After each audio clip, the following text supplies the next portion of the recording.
नमस्ते। मेरा नाम सिद्धांत है और मेरे साथ फ्रेम में है अंशुमान जी, इंडिया टुडे हिंदी के संपादक।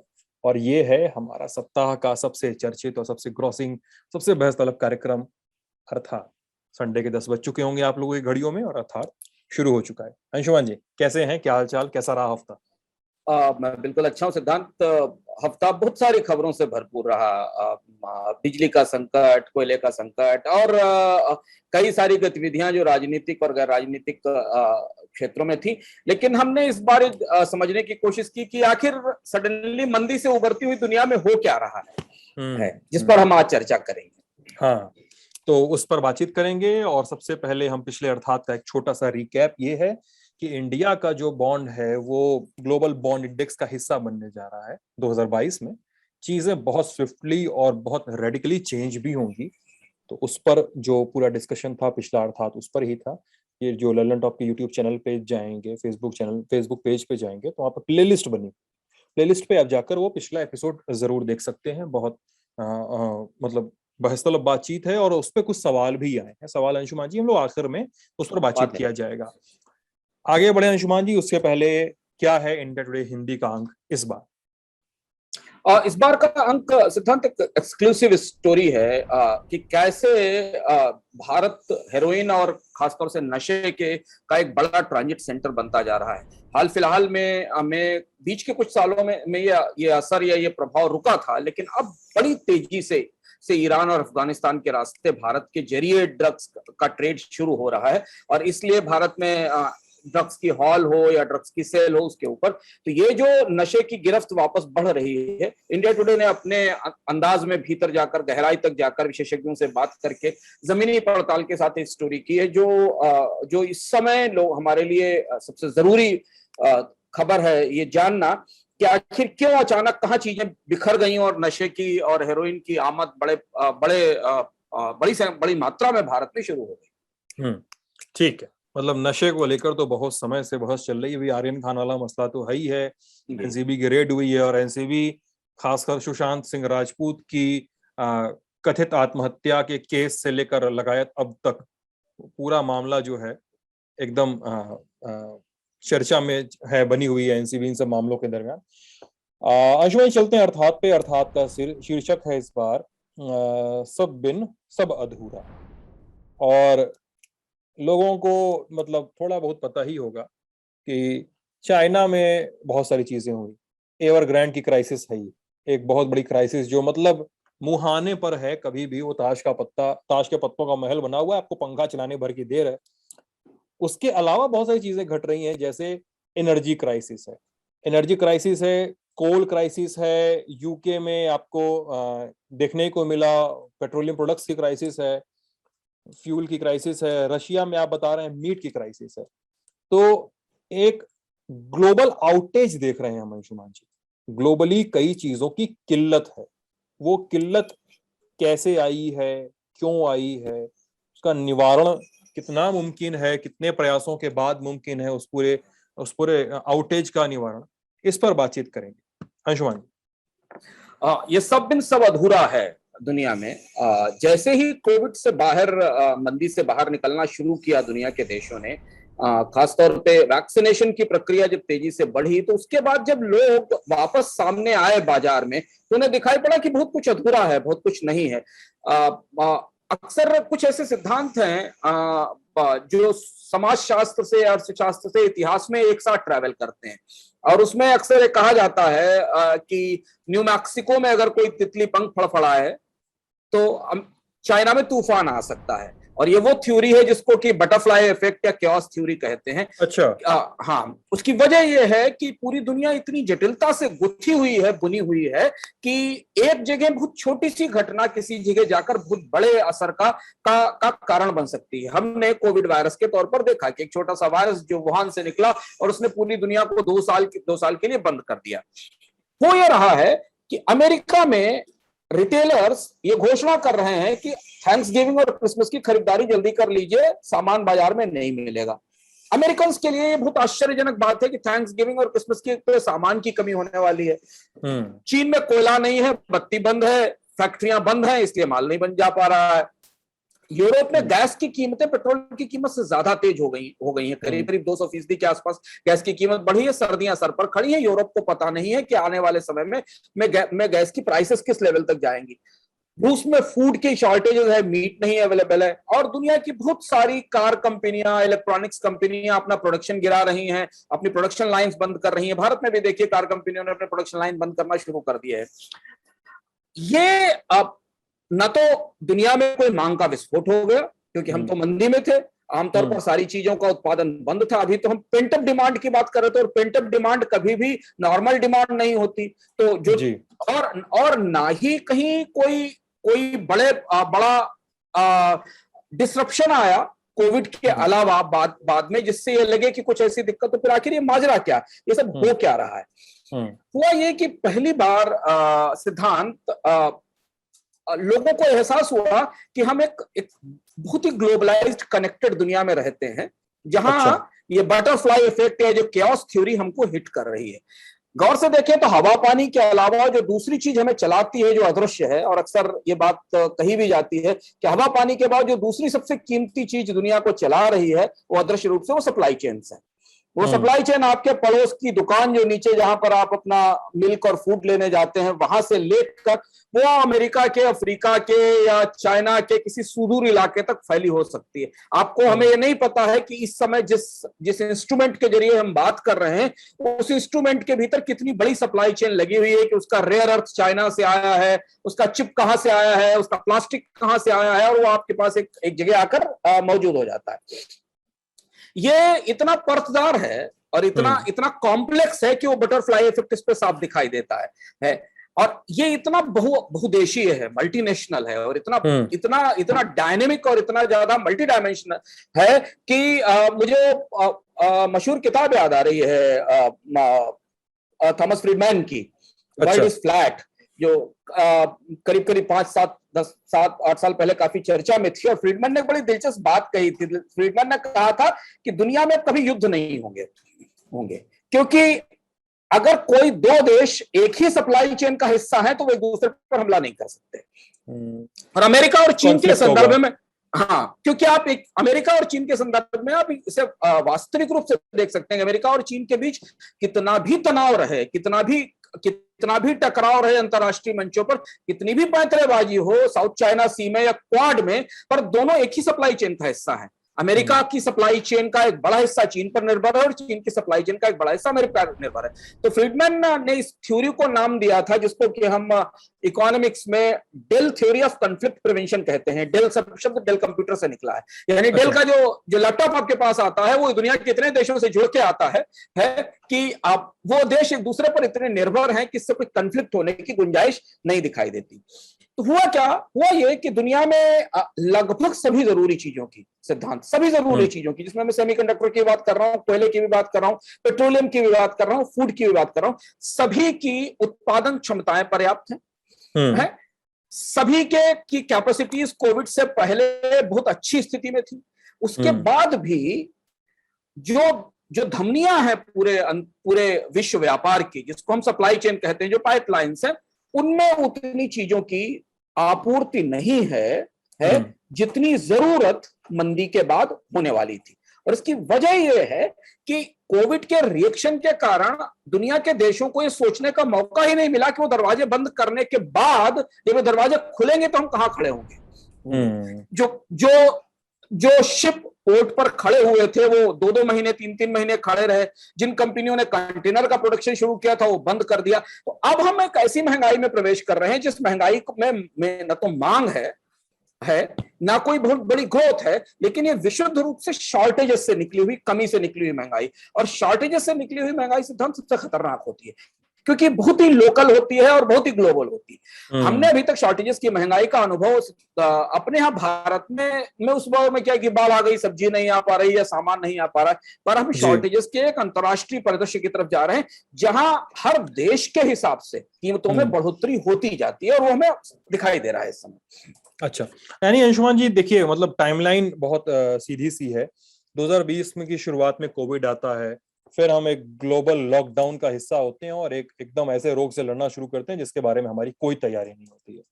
तैयारी होते होते कई देशों में दूसरी तीसरी वेव आती है, फिर धीरे धीरे मार्केट ओपन होने लगते हैं, जैसे जैसे वैक्सीनेशन प्रोग्रेस करता है सोसाइटी में, जनसंख्या में जैसे जैसे टीका फैलता जाता है, वैसे वैसे ओपनिंग भी होती जाती है। तो इस पूरे घटनाक्रम में, पौने 2 साल के घटनाक्रम में, ऐसा क्या हुआ कि हम इतना बड़ा ग्लोबल आउटेज देख रहे हैं? क्या हम अचानक से उस उठी मांग को, ओपनिंग के बाद की उठी मांग को हम संभाल नहीं पाई सरकारें, इंक्लूडिंग आर्स और दुनिया भर की सरकारों की बात अगर करें तो?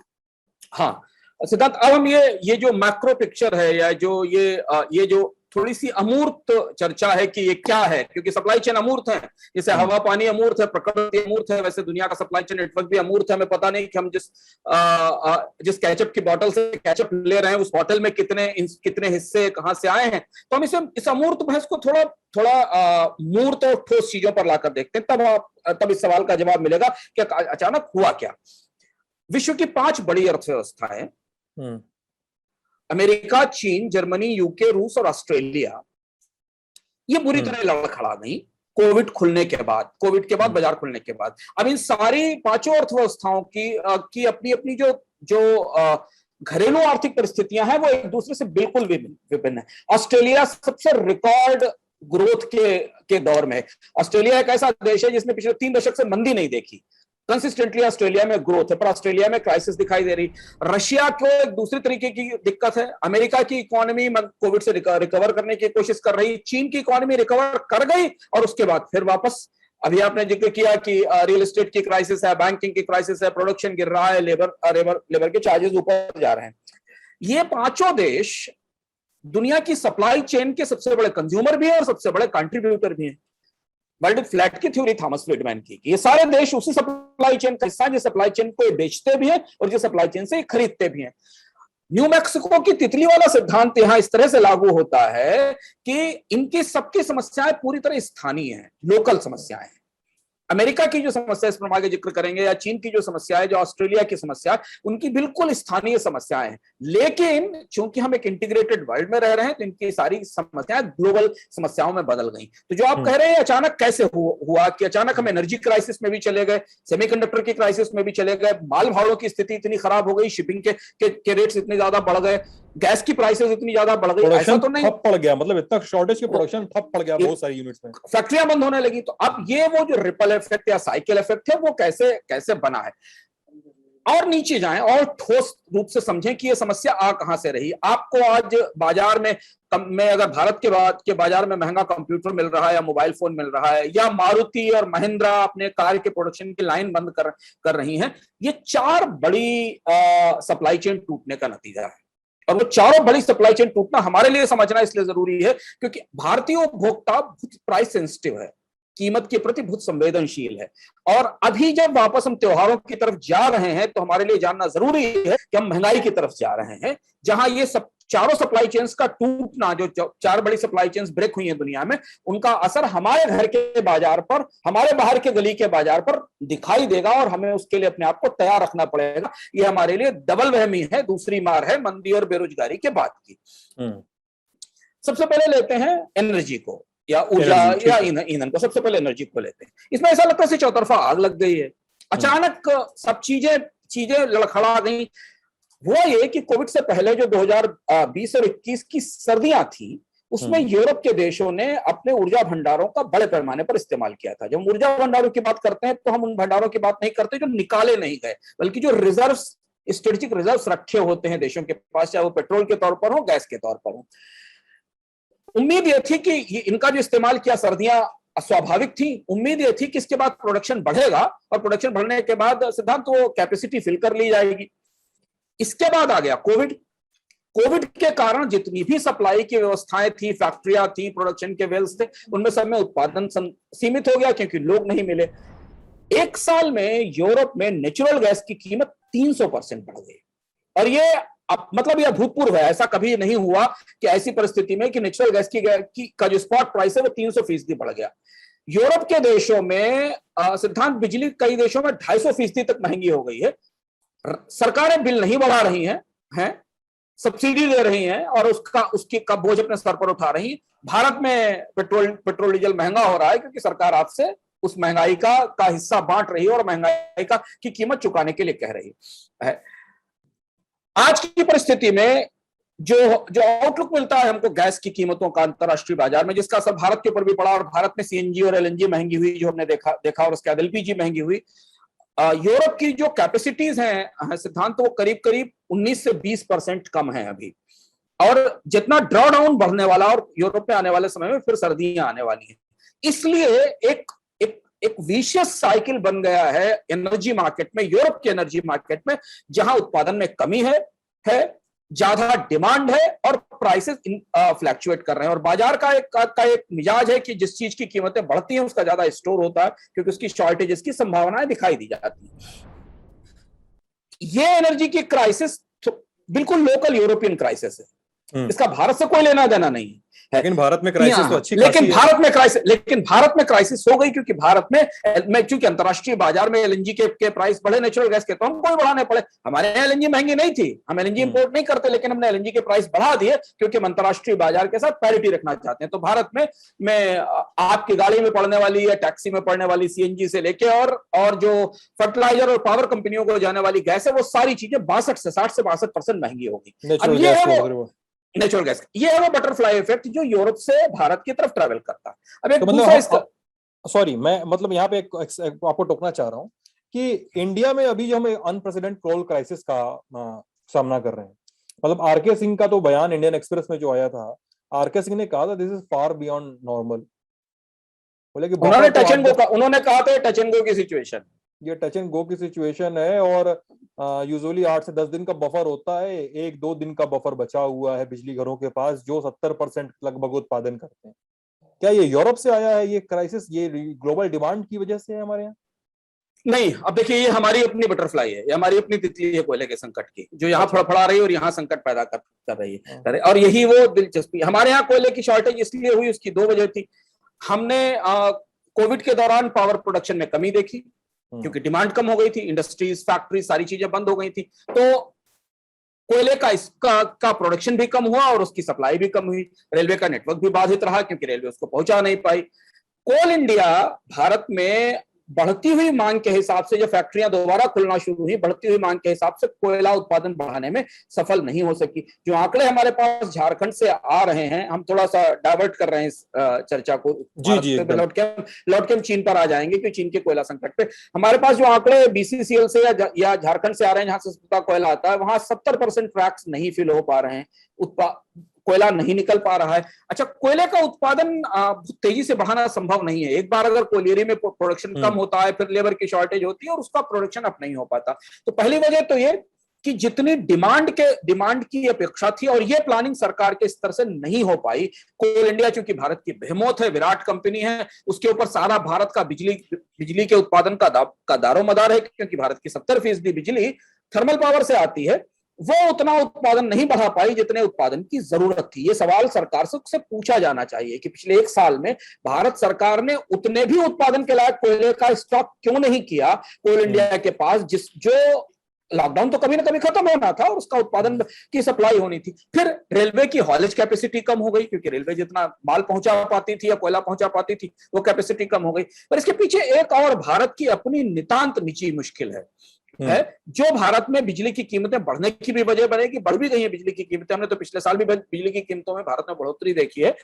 वो वजह यह है कि कोविड के कारण बिजली घरों का और बिजली वितरण करने वाली कंपनियां, जिनको हम तकनीकी भाषा में डिस्कॉम कहते हैं, उनकी बड़ी बकायेदारी हो गई है राज्य सरकारों पर, और यहां से वो साइकिल टूटना शुरू हुआ है। बिजली वितरण कंपनियों को जनरेशन कंपनियों को पैसा देना होता है, जिनको हम जेनकोस कहते हैं, और वो जनरेशन कंपनियां बाद में कोल इंडिया को कोयला खरीदने का पैसा देती है। ये है पूरा साइकिल, जो साइकिल अब भारत में आपके घर तक आने वाली बिजली के साथ ट्रैवल करता है। अब ये साइकिल बीच में टूटता चला गया। 60,000 80,000 करोड़ रुपए की बकायेदारी डिस्कॉम के ऊपर रखी हुई है। अभी याद है आपको शायद लोगों की नजर में आया हो कि बिजली मंत्रालय ने कई राज्यों से पैसा वसूलने के लिए आरबीआई का इस्तेमाल किया। आरबीआई के जो स्पेशल पावर्स थे उनका इस्तेमाल करके वो पैसा वसूला है। तो अब जब बिजली बिलों की वसूली नहीं हो पाई तो वो पैसा वापस बिजली कंपनियों के पास नहीं गया। बिजली कंपनियों ने कोयला खरीदने के लिए इन्वेस्ट नहीं किया और कोल इंडिया को फंड्स नहीं मिला। तो हम अब उस साइकिल में फंस गए। वो साइकिल एक बार लड़खड़ा गया। अब यहाँ कहीं ना कहीं से चीजों की आपूर्ति बिगड़ी हुई है।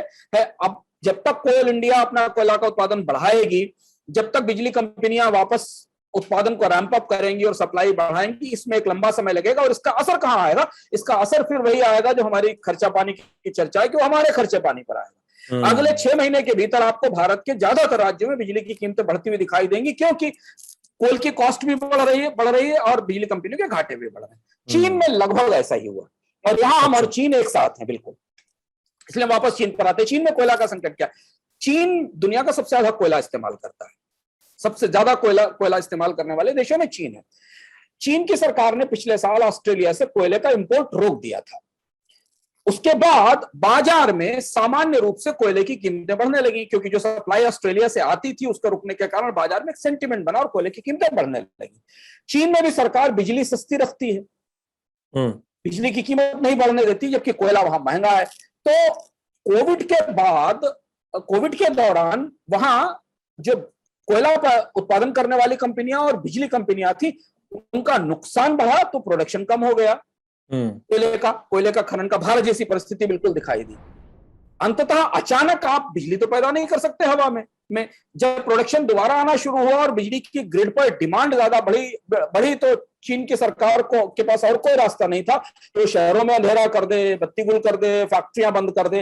अब ये फैक्ट्रियां बंद होने का नतीजा ये है कि इस साल यूरोप और अमेरिका में नकली क्रिसमस ट्री नहीं मिलेंगे, क्योंकि यूरोप और अमेरिका के थैंक्स गिविंग में जो नकली क्रिसमस ट्री लगाए जाएंगे, ये जो थैंक्स गिविंग में जो उपहार दिए जाएंगे लोगों को, वो क्रिसमस के दौरान क्रिसमस ट्री लगेंगे और थैंक्सगिविंग के दौरान जो उपहार वो सारा की सारी सप्लाई चाइना से के मार्केट से आती है। और वहां पावर की शॉर्टेज के कारण एक तो जो बची हुई कंपनियां उन्होंने प्राइस बढ़ा दिए क्योंकि डिमांड मार्केट में आई, और दूसरा है कि उनके पास उत्पादन नहीं है।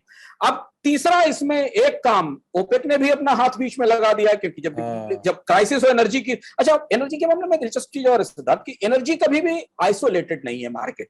अगर कोयले की कीमत बढ़ेगी तो गैस की कीमत भी बढ़ेगी, तेल की कीमत भी बढ़ेगी, क्योंकि पूरा एनर्जी का बास्केट एक साथ ही महंगा होता है जब शॉर्टेज आती। ओपेक ने अपना उत्पादन तो बढ़ाया, लेकिन वो उतनी तेजी से उत्पादन बढ़ाने को तैयार नहीं, क्योंकि उनको भी दिखाई दे रहा है कि शॉर्ट टर्म क्राइसिस है। अगर ये 3-4 महीने भी चलती है क्राइसिस, तो हम इससे जितना फायदा उठा सकते हैं, बेहतर प्राइसेस ले सकते हैं। तो $80 $81 पर बैरल के आसपास का तेल की कीमत हो गई। हम भारत में वापस लौट के पुनर्मुष्कोभव हो गए।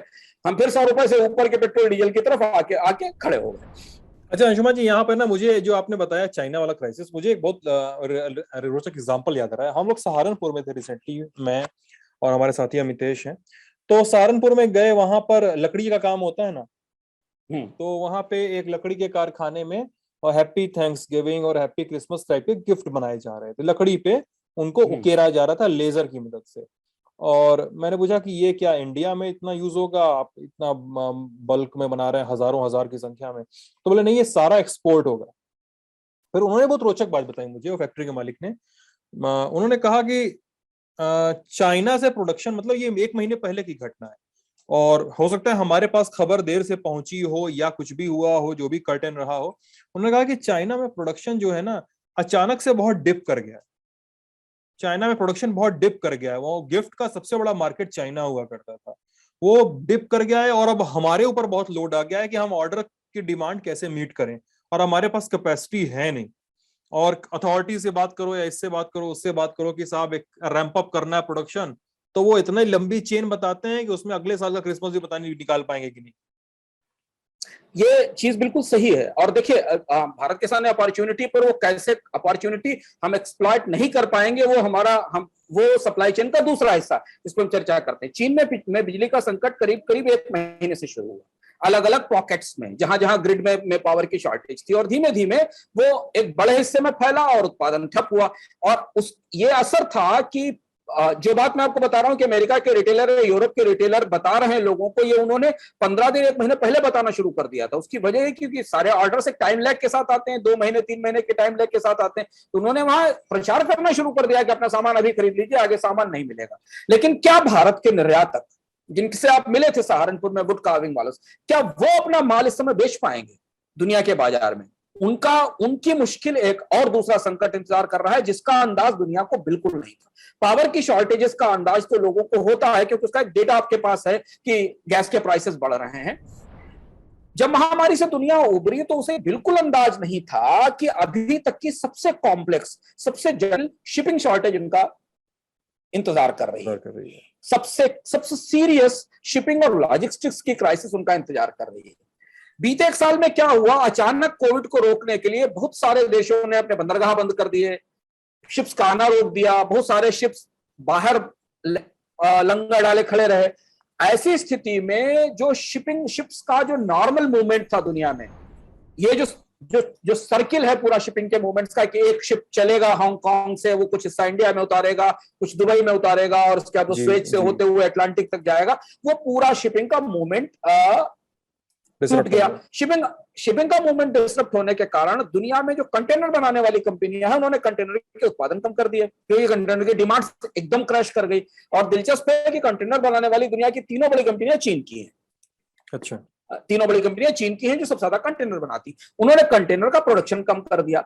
हुआ ये कि इस समय जब अमेरिका में थैंक्सगिविंग की सेल शुरू होने वाली है, भारत में नवरात्रि और दुर्गा पूजा के और दशहरे और दिवाली का फेस्टिव सीजन शुरू होने वाला है, और यूरोप के मार्केट्स में जब नए सिरे से डिमांड आना शुरू हुई है क्योंकि वैक्सीनेशन 80% 90% तक हो चुका है, उस समय दुनिया में शिपिंग के किराए 4 साल की ऊंचाई पे हैं। शिप्स के किराए 4 साल की ऊंचाई पर है।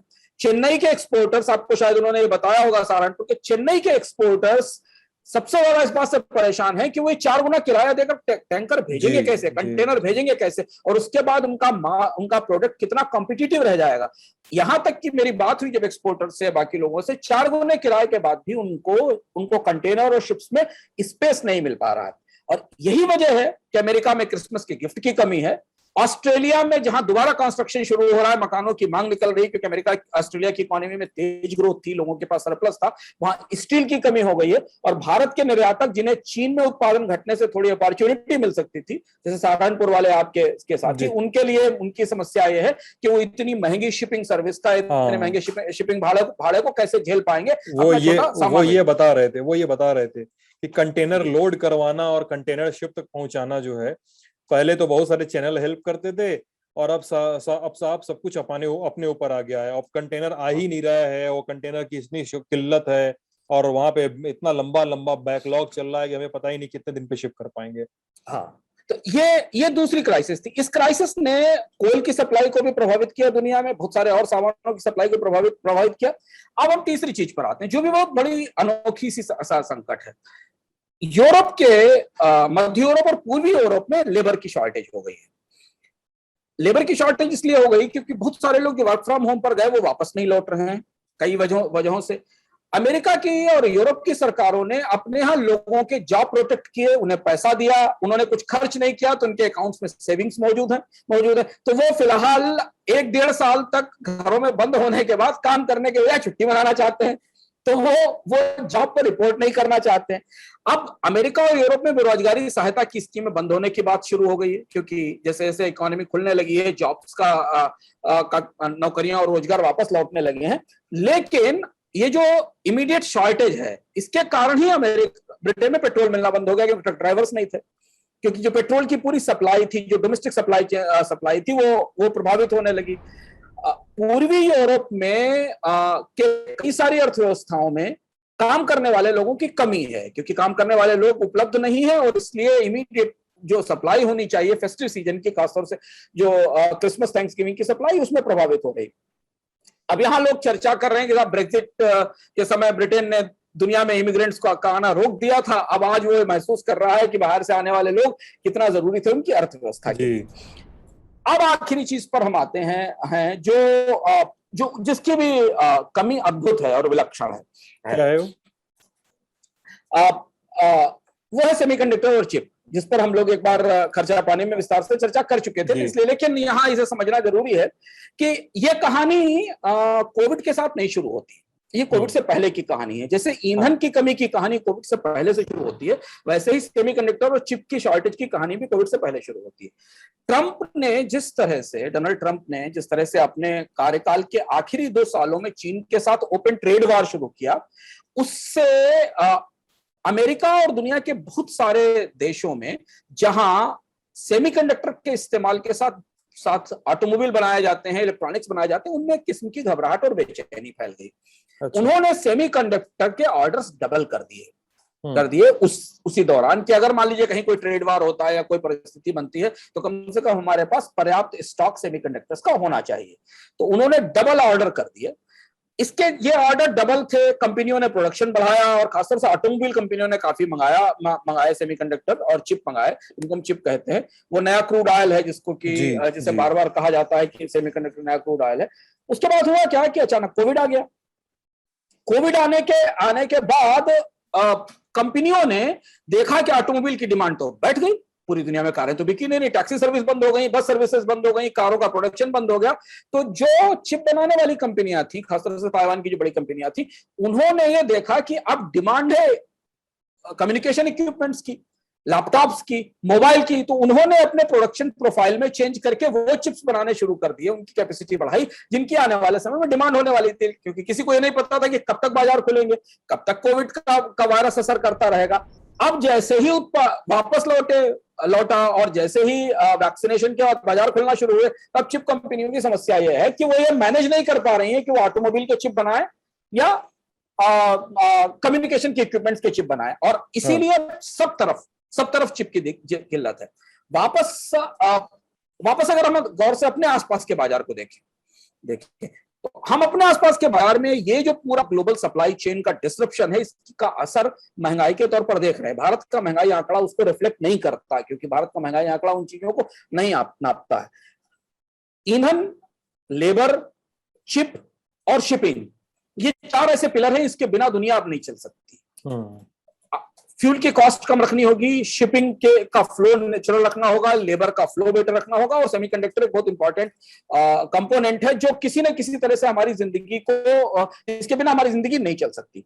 इसलिए मंदी से उभरती हुई दुनिया सिद्धांत एक छोटी स्टैगफ्लेशन की तरफ जा रही है, एक छोटी सी स्टैगफ्लेशन की तरफ मुड़ती दिखाई दे रही है, जहां पर महंगाई और आर्थिक सुस्ती एक साथ होगी। चाइना ने बाउंस बैक तो बहुत अच्छा किया कोविड का लॉकडाउन खत्म होने के बाद, लेकिन उसके बाद चीन के उत्पादन में गिरावट आना शुरू हुई और कीमतों में बढ़ोतरी शुरू हुई।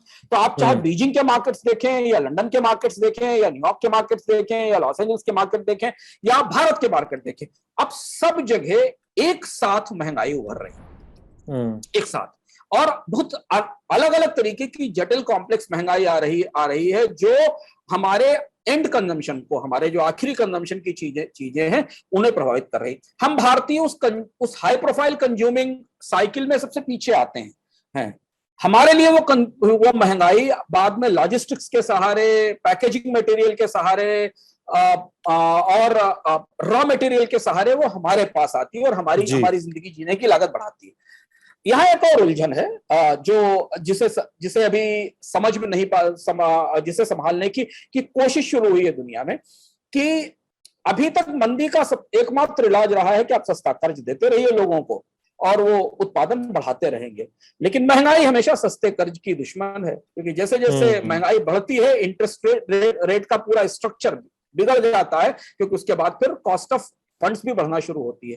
तो अमेरिका को, ब्रिटेन को, जापान को, चाइना को, ऑस्ट्रेलिया को, दुनिया के जो बड़े बैंकर्स हैं उनके बारे में जितना हम जानने की कोशिश करते हैं, उन्हें यह अंदाज नहीं था कि सडनली दुनिया के हर बाजार में एक साथ इस तरीके की इन्फ्लेशन शुरू हो जाएगी, इस तरीके की महंगाई शुरू हो जाएगी। और इसलिए उन्हें बहुत तेजी से जो सस्ते कर्ज का विटामिन वो दे रहे हैं मार्केट में या डाल रहे थे, 2008 के बाद से शुरू हुआ था, उसे विड्रॉ करने की कोशिश करनी पड़ेगी, जिसका असर हमें स्टैगफ्लेशन के तौर पर दिखाई देता है। अच्छा, मतलब ग्लोबल स्टैगफ्लेशन की सिचुएशन आएगी। हाँ, ग्लोबल स्टैगफ्लेशन की, क्योंकि कॉस्ट ऑफ क्रेडिट बढ़ेगी आने वाले समय में, ये सप्लाई चेन्स दुरुस्त होने में लंबा समय लगेगा और जो शॉर्टेजेस हैं वो अपने तरह से मीट आउट होंगी। तो जब शॉर्टेजेस होती है तो उत्पादन तो खपत गिरती ही है, क्योंकि जब आप मान लीजिए आप फेस्टिवल के समय 50 चीजें खरीदना चाहते हैं और उनकी कॉस्ट ही 20% बढ़ गई, तो आपका कंजम्पशन 50 चीजों की जगह 15 चीजों पे 20 चीजों पे रह जाएगा। तो डिमांड बढ़ती हुई कॉस्ट डिमांड हमेशा नीचे ही रहती है। तो अब ये दुनिया के देशों को जो वो अपनी व्यवस्था से उभरे तो उन्हें समय सोचना चाहिए।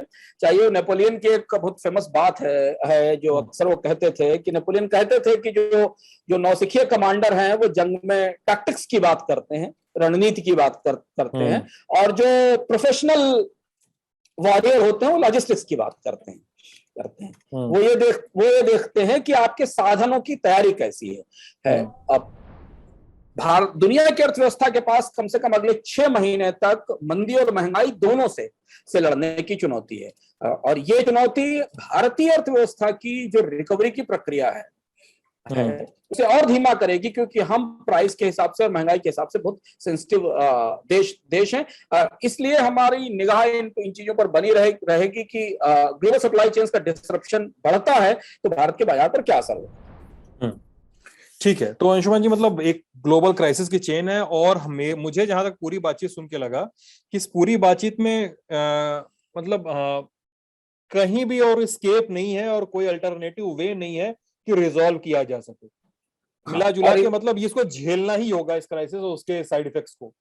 हाँ, इसलिए जो सलाह इसमें यह है कि सरकार टैक्स कम करे इस समय, क्योंकि अगर सरकारें इस समय राहत देना चाहती हैं लोगों को वास्तविक तौर पर, तो उन्हें ईंधन पर, एनर्जी पर, चीजों पर टैक्स कम करने चाहिए, क्योंकि एक स्वाभाविक महंगाई, एक नेचुरल इन्फ्लेशन, एक शॉर्टेज ड्रिवन इन्फ्लेशन बिल्ट हो रही है, और ये उन चीजों में बिल्ट हो रही है जो मौसमी नहीं है।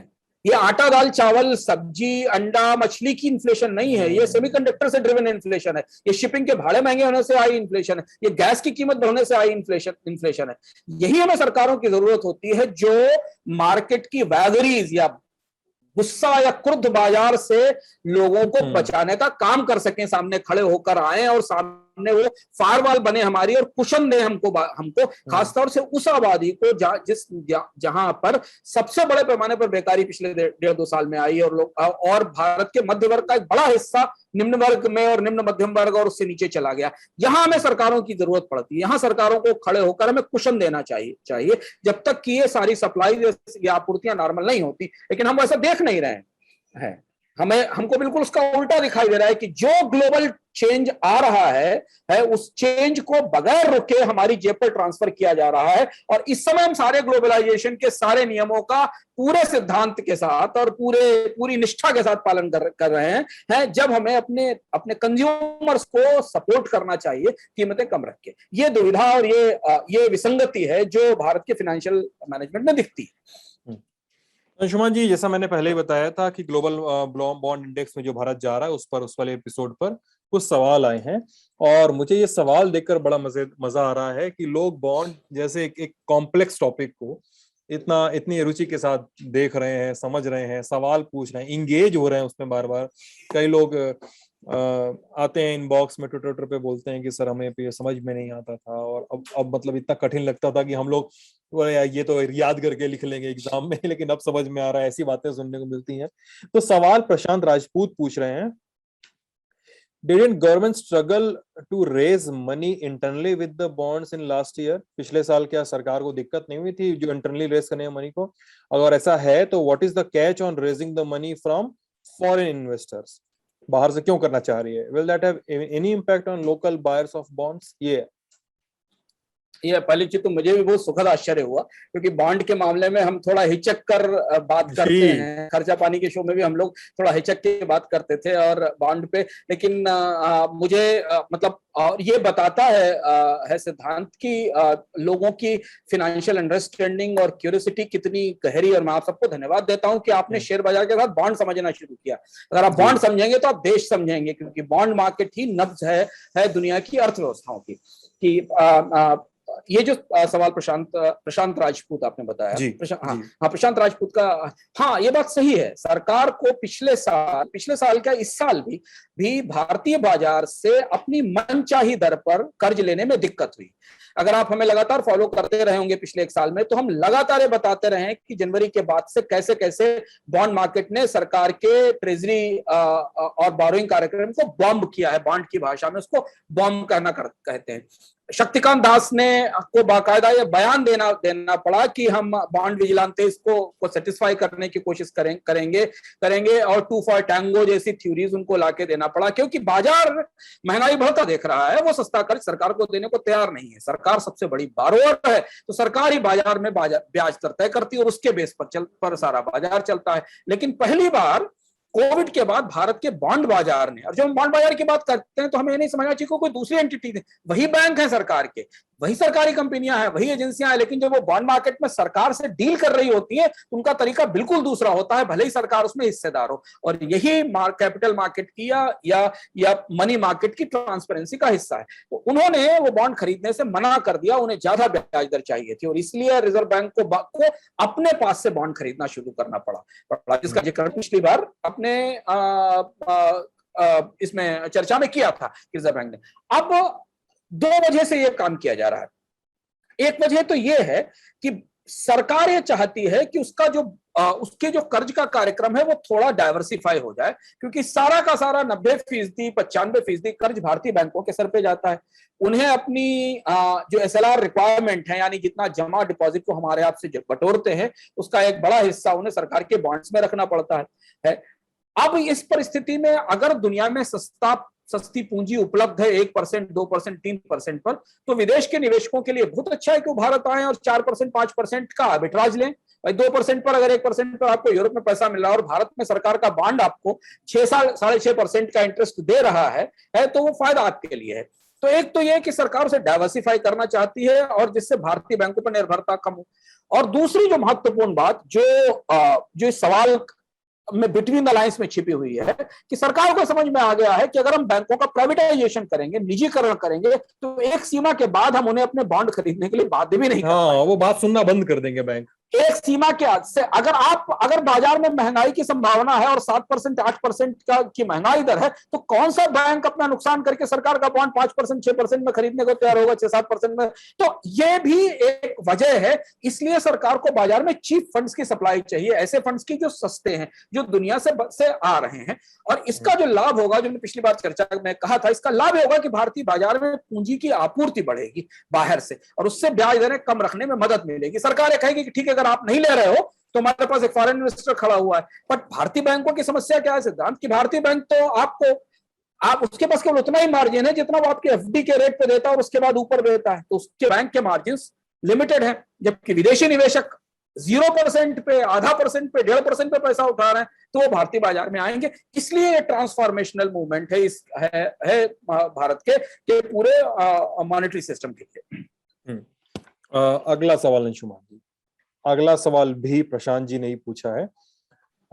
सरकार ने हमेशा इंटरेस्ट रेट को कंट्रोल करने की कोशिश की है इंटरनली, कि बॉन्ड के जरिए मनी रेज किया जा सके, लेकिन इंटरनेशनल इन्वेस्टर्स के साथ यही स्टेप कैसे काम करेगा?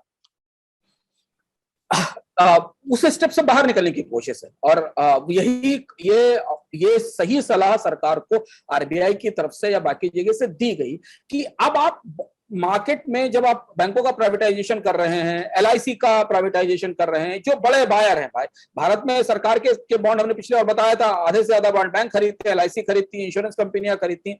जब ये प्राइवेटाइज हो जाएंगी और इनके मैनेजमेंट फायदे नुकसान का फैसला व्यवहारिक चीजों के आधार पर करेंगे, तो सरकार बाजार में ब्याज दरों को उस तरह से संतुलित या मैनेज नहीं कर पाएगी, क्योंकि ब्याज दर तो सरकार के बॉन्ड से तय होती है। तो अब हमें जरूरत है कि उस बाजार का विस्तार किया जाए। विदेशी निवेशकों के लिए इसमें सबसे बड़ा आकर्षण जिस समय मौजूद है वो ये है कि भारत में अभी भी ब्याज दरें दुनिया की तुलना में ज्यादा हैं। हैं, ऊंची हैं, तो उन्हें सस्ते फंड्स लाकर भारत में निवेश करने का मौका मिलेगा और सरकार की सॉवरेन गारंटी वाले बॉन्ड्स में निवेश करने का मौका मिलेगा। सरकार उनके उसके कारण अपने ऐसे काम करेगी और ऐसी ट्रांसपेरेंसी लाएगी फिस्कल मैनेजमेंट में जिससे उनका भरोसा बना रहेगा, तो उन्हें एक बेटर रिटर्न की गुंजाइश दिखाई देती है। 9% के आसपास का फंड इनफ्लो अगले 5-6 साल में भारत के सरकारी बॉन्ड मार्केट में सिद्धांत हो सकता है। 2% की हिस्सेदारी अभी विदेशी निवेशकों की भारत के सरकारी बॉन्ड में, गवर्नमेंट के बॉन्ड के मार्केट में है। और जैसा हमने पिछली बार आपसे कहा था ना, चर्चा में हम लोगों ने कहा था कि भारत की रेटिंग इंप्रूव होना शुरू होगी, भारत की साख में बेहतरी इसके बाद शुरू होगी, क्योंकि भारत ग्लोबल बॉन्ड इंडेक्स में जाने वाला है। सरकार को कोशिश करनी पड़ेगी कि उसका आउटलुक स्टेबल हो। तो देखिए, मूडीज ने इस सप्ताह भारत के आउटलुक को नेगेटिव से स्टेबल कर दिया, उसी के साथ भारत के बैंकों और बड़ी कंपनियों के आउटलुक को भी चेंज करना शुरू कर दिया। तो अब कॉर्पोरेट बॉन्ड मार्केट में भी थोड़ी सी एक्टिविटीज दिखाई देंगी। तो सरकार धीमे धीमे बॉन्ड मार्केट में को बहुत ज्यादा प्रभावित करने की स्थिति में नहीं रहने वाली है। और ये अच्छी बात है, क्योंकि ये जो अनुशासन का डंडा है ना, जो स्कूल है, इस स्कूल में भारत की सरकार अगले साल फरवरी मार्च में दाखिल हो जाएगी और उसका आई कार्ड आ जाएगा। उसके बाद बहुत सारी चीजें चुस्त दुरुस्त रखनी होंगी, खर्च में, घाटे में, बाकी सारी चीजों में। नहीं तो बॉन्ड इन्वेस्टर्स जो हैं वो फिर सरकारों के लिए दुर्वासा साबित होते हैं। चलिए, आखिरी सवाल अंशुमान जी इसी मुद्दे पे, बहुत सवाल आए हैं। शैलेश केडिया है नागपुर से, वो पूछ रहे हैं कि एक्सटर्नल बोरोइंग जो ग्लोबल बॉन्ड मार्केट से होगा वो क्या पब्लिक डेट को इंक्रीज नहीं करेगा, और देश के भविष्य को क्या होगा यदि सरकार फेल कर जाए to make necessary provisioning of repayment of these bonds, because it is said that government is not the good financial manager. Government is a bad financial manager, and this is the reason why government is trying to make itself responsible by outside। क्योंकि अब भारत में हमने financial management के लिए एक FRBM bill बनाया, वो लागू हुआ, 5-6 साल तक चला, उसके बाद सरकारों ने खुद उसको पलट के पीछे रख दिया और घाटे बढ़ा दिए। भारत ये क्यों खोल रहा है, उसके पीछे एक बड़ी वजह यह है कि हमारे पास फॉरेक्स रिजर्व की स्थिति अच्छी है। हम दुनिया में सबसे बड़े फॉरेक्स रिजर्व वाले देशों में शामिल हो चुके हैं। तो आपके पास विदेशी मुद्रा का भंडार अच्छा है, आपके पास अच्छी कैपिटल आ रही, तो किसी भी परिस्थिति में बॉन्ड्स की वापसी या उनका रीपेमेंट हमारे लिए चुनौती बनने वाला नहीं है। और पब्लिक डेट भी नहीं बढ़ना है। हाँ, पब्लिक डेट की एक लिमिट है जो सरकार को खुद तय करनी पड़ेगी, क्योंकि ये तो पब्लिक डेट ही है, चाहे आप भारत का बैंक खरीदे या वो बैंक ऑफ अमेरिका या वो स्विट्जरलैंड या हांगकांग का बैंक खरीदे। ये चीज भारत को तय करनी पड़ेगी, निर्धारित करनी पड़ेगी कि सरकारें कितना कर्ज ले सकती हैं और सरकार कितना कर्ज ले सकती है। और ये कर्ज की सीमा ही ब्याज की दर भी तय करेगी, भारत सरकार की साख भी तय करेगी। और जिस बात की आशंका इस प्रश्न में उठाई गई है कि क्या भारत की सरकार अगर फाइनेंशियली वीक होती है या मिसमैनेज करती है, उसकी संभावना भी यही कम करेगी जब सरकारें अपना कर्ज सीमित रखेंगी। क्योंकि भारत में आप बैंकों से कुछ भी ले सकते हैं, भारत में सरकार के बैंक है, जनता को पता नहीं कि उसका पैसा सरकार को क्यों दिया जाता। पर फॉरेन इन्वेस्टर्स अगर देखेंगे कि आपके घाटे का स्तर आपके लक्ष्य से ऊपर जा रहा है, जो आपने टारगेट किया, और उसका कोई जस्टिफिकेशन नहीं है, इकोनॉमी में ग्रोथ उससे नहीं आ रही है, तो भारत सरकार को बीटिंग या अंतरराष्ट्रीय बाजार में जो बॉन्ड मार्केट में हिट है वो देखना पड़ेगा।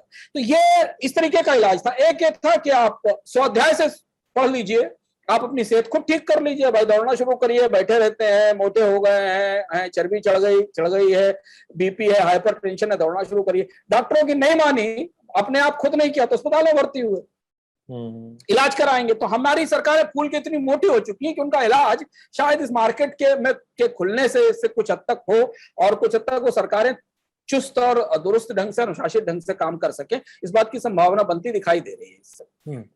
चलिए अंशुमान जी, शो का आखिरी हिस्सा आ चुका है, बताइए आपने अपने हफ्ते भर में क्या लिखा, पढ़ा, देखा। मैंने एक किताब का जिक्र किया था, रटगर ब्रैकमैन की किताब है ह्यूमन काइंड, मैंने मंगाई थी पर मैं कुछ दूसरी किताब पढ़ने में लग गया था। अद्भुत किताब है वो। उस किताब का नाम है होपफुल हिस्ट्री। दुनिया में अच्छे काम लोगों ने कैसे किए हैं, पूरी दुनिया में कहां कहां, और उन्होंने कैसे चीजों को बदल दिया, बड़े बड़े टकराव खत्म कर दिए, बड़ी बड़ी चीजें बदल दी।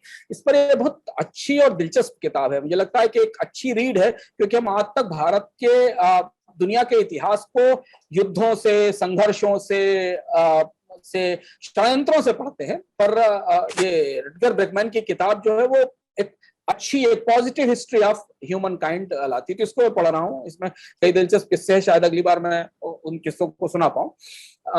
एक नेटफ्लिक्स पर छोटी सी डॉक्यूमेंट्री देखने का मौका मिला।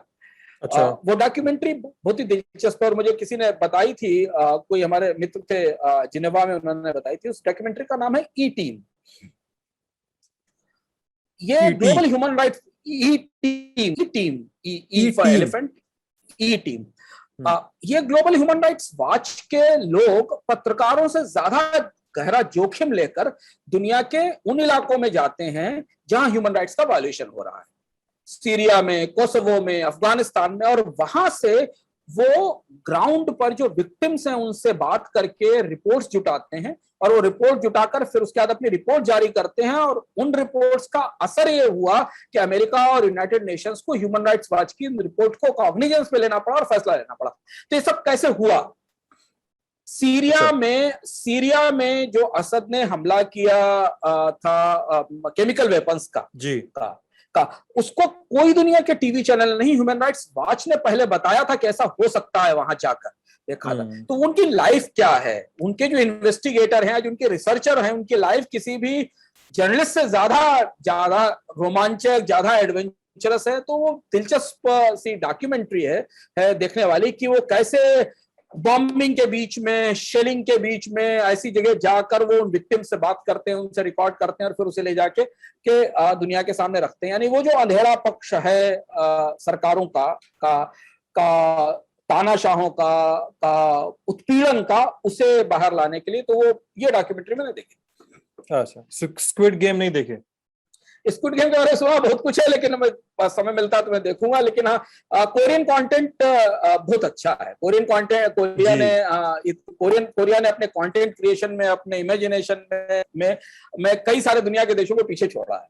हाँ, मैंने स्क्विड गेम नेटफ्लिक्स पर कोरियन कंटेंट की बाहर आई हुई है। जी, स्क्विड गेम मैंने देख ली है और काफी अच्छी फिल्म और मजेदार, सॉरी सीरीज है, और अच्छी सीरीज है, एंगेजिंग है, कई सेंस में एंगेजिंग है, देखनी चाहिए। तो एपिसोड को खत्म करने का समय आ चुका है। आप लोग अपना ख्याल रखिएगा, और सबसे जरूरी है सवाल पूछना। आप लोग सवाल जब पूछते हैं तो हम लोगों को वो थोड़ा सा परिष्कार करने का और ज्यादा स्कोप दिखाई देता है, थोड़ा और स्पेस दिखाई देता है कि यार इस चीज पर ये भी जोड़ा जा सकता है, ये भी बात की जा सकती है। उस ब्रेनस्टॉर्मिंग में भी ज्यादा मजा आता है अपने को।